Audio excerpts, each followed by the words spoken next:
तर मुख्य मुद्दा जो आज सुनावणीमध्ये मांडण्यात आला तो मुद्दासुद्धा नवीन नाही. आधीसुद्धा 5 न्यायाधीशांच्या न्यायपीठासमोर जेव्हा सुनावणी झाली तेव्हासुद्धा मांडण्यात आला होता. आणि राहुल नार्वेकर विधानसभा अध्यक्ष असताना जेव्हा त्यांच्यासमोर केस झाली तेव्हासुद्धा मांडण्यात आला होता की 2013 ते 2022 या कालावधीमध्ये हां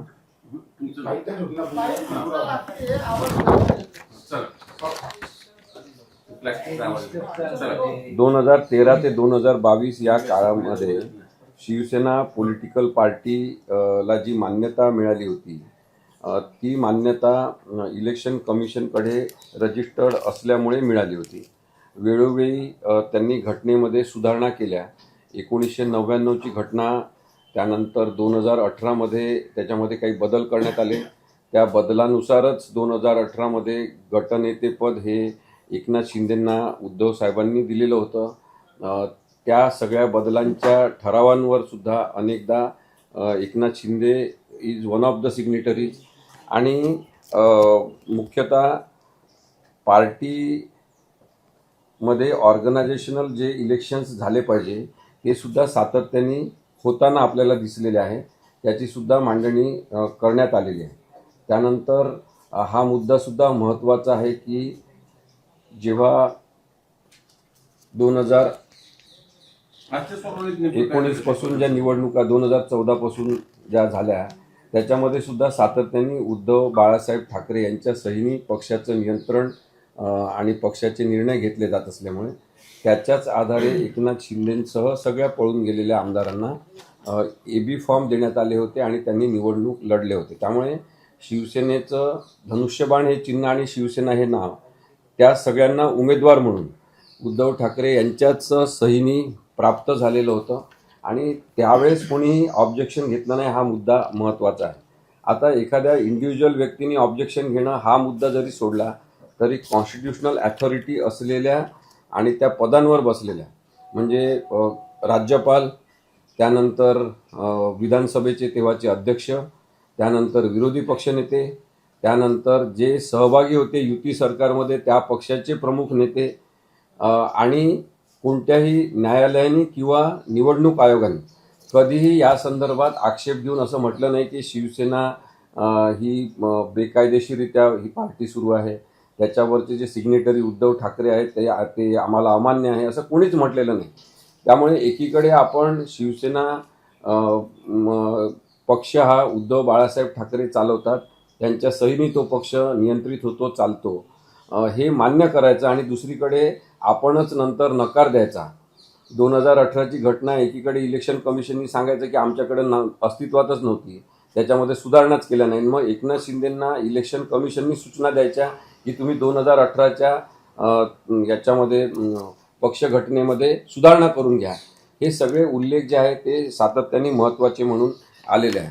आज जो सादिक अली केसचा संदर्भ आलेला आहे तो मुद्दामून आपण लक्षात घेतला पाहिजे की सादिक अलीची केस 1971-72 मध्ये डिसाईड झालेली आहे.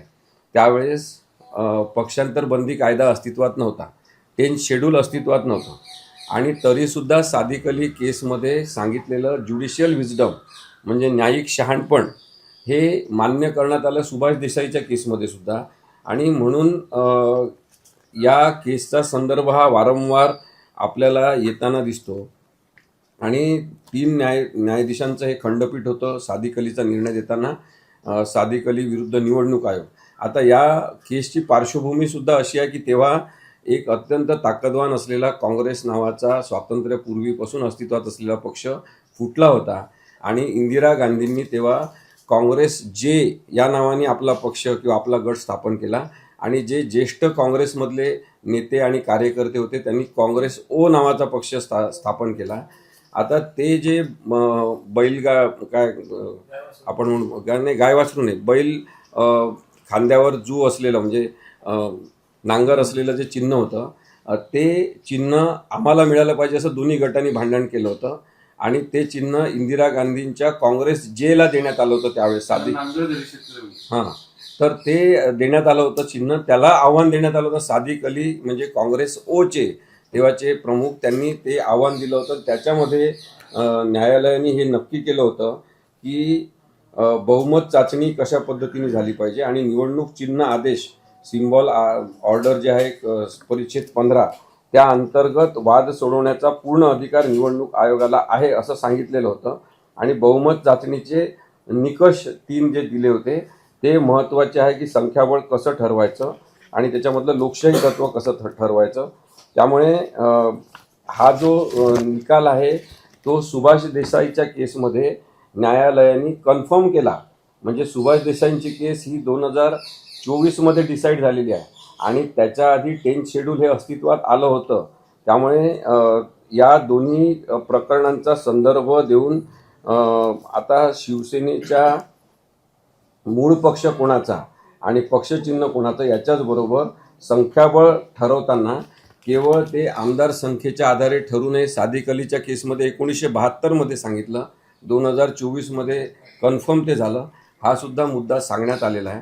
मग हे सगळं माहिती नाही आहे का कोणत्या राजकीय नेत्यांना? सगळ्यांना माहिती आहे. पण तरी मग 2/3 बहुमताचा मुद्दा काढायचा जो की 2003मध्ये रद्द झालेला आहे कायद्यातून. आणि त्या अनुषंगाने पाहिलं तर सगळे जण जे आमदार तेव्हा पळून गेले होते ते अपात्र ठरतात. आणि तशा पद्धतीने पक्ष फोडला असेल तर त्या व्यक्तींना पक्ष देता येत नाही. हा मुद्दा सगळ्यात महत्त्वाचा आज मांडण्यात आलेला आहे. आता त्या अनुषंगाने पाहिलं तर जे नंतर आत्ता एवढ्यात 6 खासदार शिवसेनेचे फुटून गेलेले आहेत ते सुद्धा 2/3 बहुमताने गेलो म्हणून ते अपात्र ठरत नाही असं नाही. ते सुद्धा ऑन दी स्पॉट अपात्र असलेले 6 खासदार आहेत. तर कायदा गुंडाळून ठेवणारी ही जी राजकीय व्यवस्था निर्माण होत आहे ती मुळातच संविधान विरोधी आहे.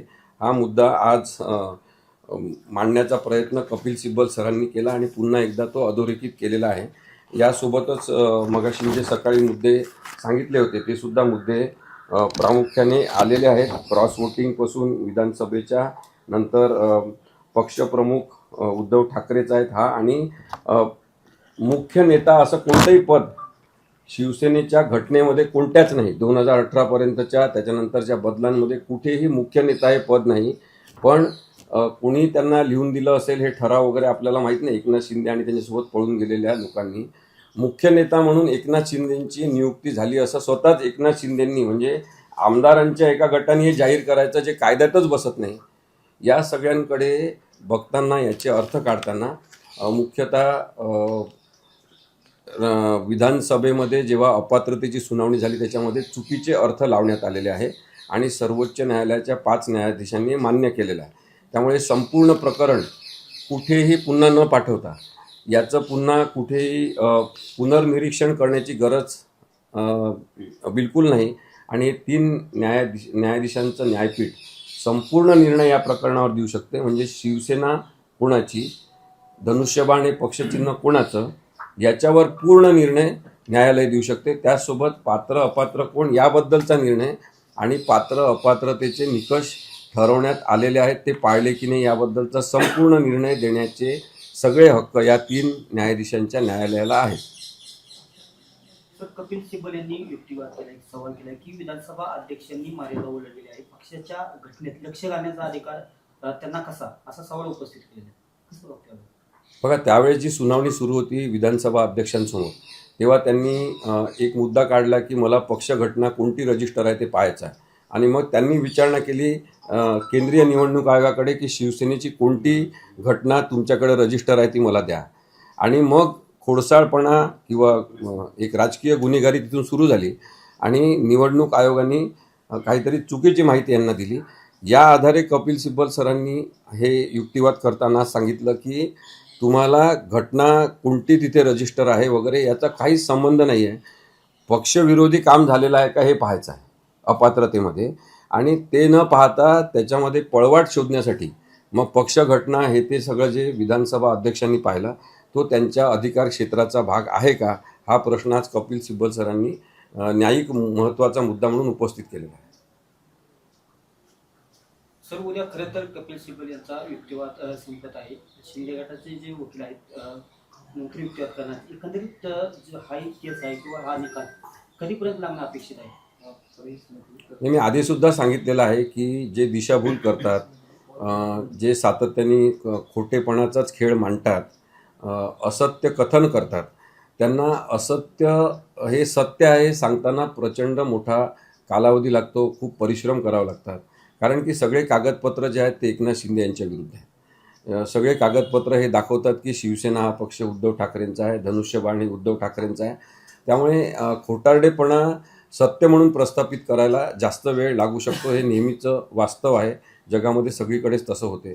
त्यामुळे त्यांना खूप जास्त वेळ लागेल, पण किती वेळ लावला तरी सत्य जे आहे ते आता झाकलं जाऊ शकत नाही आणि सत्यच आता उजागर होऊन सुप्रीम कोर्टामध्ये प्रकट होणार आहे असं मला वाटतं. केस लांबवली जाईल यासाठी नाही. ऑलरेडी लांबून झाली तर आणखी किती लांबून नाही, आता जसं सुप्रीम कोर्टाचं जे काही ठरलेलं दिसते की साधारणतः दर आठवड्यातले 2-3 दिवस या केसची सुनावणी घ्यायची, म्हणजे मंगळवार, बुधवार, गुरुवार घ्यायची सुनावणी. असंच जर सुरू राहिलं तर आणखी पुढच्या 15-20 दिवसामध्ये ही केस पूर्ण समाप्त होऊ शकते आर्ग्युमेंट होऊन, आणि त्यानंतर निकाल होऊ शकतो. निकाल साधारण ह्या महिन्यात किंवा पुढच्या महिन्यात तर लागेल.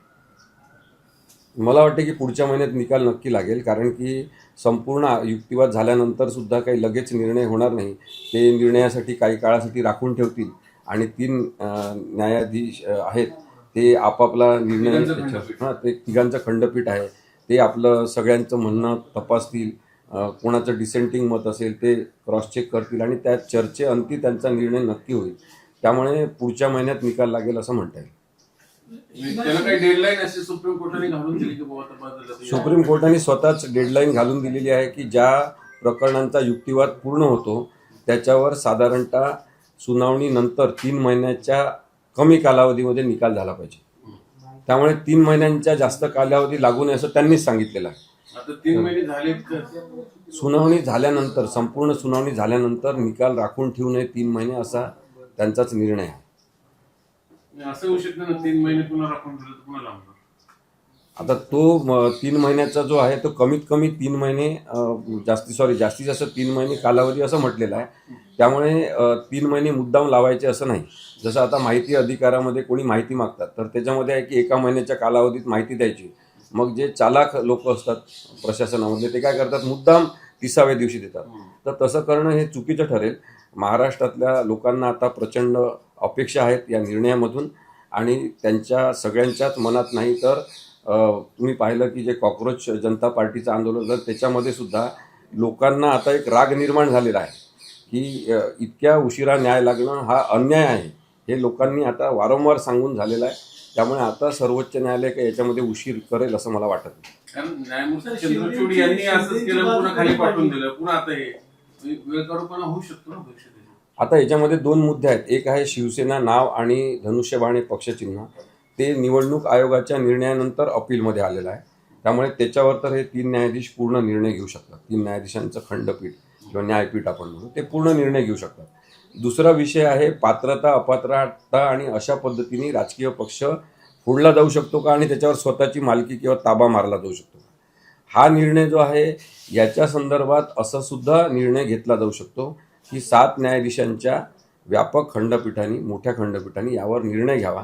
कारण की 5 न्यायाधीशांच्या न्यायपीठांनी जस्टिस चंद्रचूड आणि त्यांच्यासोबतच्या 4 जणांनी हा ऑलरेडी निकाल उद्धव बाळासाहेब ठाकरे यांच्याच बाजूनी देऊन ठेवलेला आहे. केवळ अंमलबजावणीसाठी राहुल नार्वेकरांकडे पाठवला होता, पण त्यांनी त्याच्यामध्ये पूर्ण न्यायिक खोडसाळपणा केला असं माझं मत आहे. आता साधारण उद्या परत सुनावणी उद्या आहे की शिंदेचे वकील कधी वादून उद्यापासून मांडणार आहे ते काय? आता अजून पण कपिल सिब्बल सरांना 1 तासभराचा कालावधी लागेल युक्तिवाद संपूर्ण त्यांचा करण्यासाठी, आणि त्याच्यानंतर लगेच जर कोर्टाला सुरू करायचं असेल तर ते कामकाज सुरू होऊ शकते.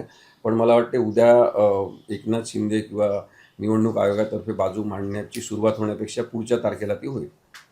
उद्याही पुन्हा सिब्बलच मांडतील. हो, उद्या पुन्हा सिब्बल सर कन्क्लूड करतील सगळं, आणि त्याच्यानंतर देवदत्त कामतसुद्धा अर्धा तासात त्यांचं म्हणणं मांडणार.